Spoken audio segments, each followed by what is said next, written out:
तिकडे नागपूर शहराच्या मानकापूर पोलीस ठाण्याअंतर्गत युनिव्हर्सल मल्टीपर्पज सोसायटी आणि फिकर तसंच हम पढे हम पढाय या एनजीओ मधल्या गैरप्रकारांच्या तपासाला आता वेग आलेला आहे आणि याच प्रकरणात आता महाराष्ट्र आतंकवाद विरोधी विभागानं एंट्री केली आहे। नागपूर पोलिसांना तपासात एटीएस मदत करणार आहे। पोलीस या संस्थेच्या कार्यालयातल्या गेल्या वर्षभराचं सीसीटीव्ही फुटेज तपासणार आहे। या संस्थेचा संचालक रियाज फाजिल काझी याच्यावर महिला कर्मचाऱ्यांचं लैंगिक शोषण करणं, त्यांच्यावर नमाज, रोजे आणि दुआ यांची सक्ती करणं आणि त्यांना धर्मांतरासाठी प्रवृत्त केल्याचे गंभीर आरोप आहेत। या संस्थेतील 23 वर्षीय HR आणि ॲडमिन हेडसह एकूण 4 तरुणींनी आरोप केले आहेत। तर TCच्या आरोपींसोबत या आरोपीचे संबंध होते का याची सुद्धा तपासणी होणार आहे।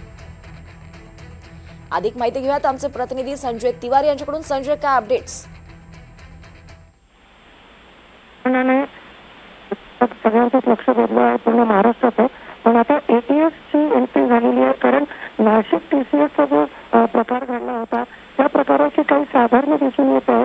त्यामुळे पोलीस आता नागपूर पोलिसांना एटीएस मदत करणार आहे। ते 2 गोष्टींमध्ये, एक तर नाशिकच्या प्रकरणाशी काय साधारण आहे आणि काही एखादं प्रमाण। तर संजय यांचा आवाज आपल्यापर्यंत पोहोचत नाही। धन्यवाद संजय, या सविस्तर माहितीसाठी। आपण पाहतोय की आता वर्षभराचं सीसीटीव्ही फुटेज सुद्धा तपासलं जाणार आहे।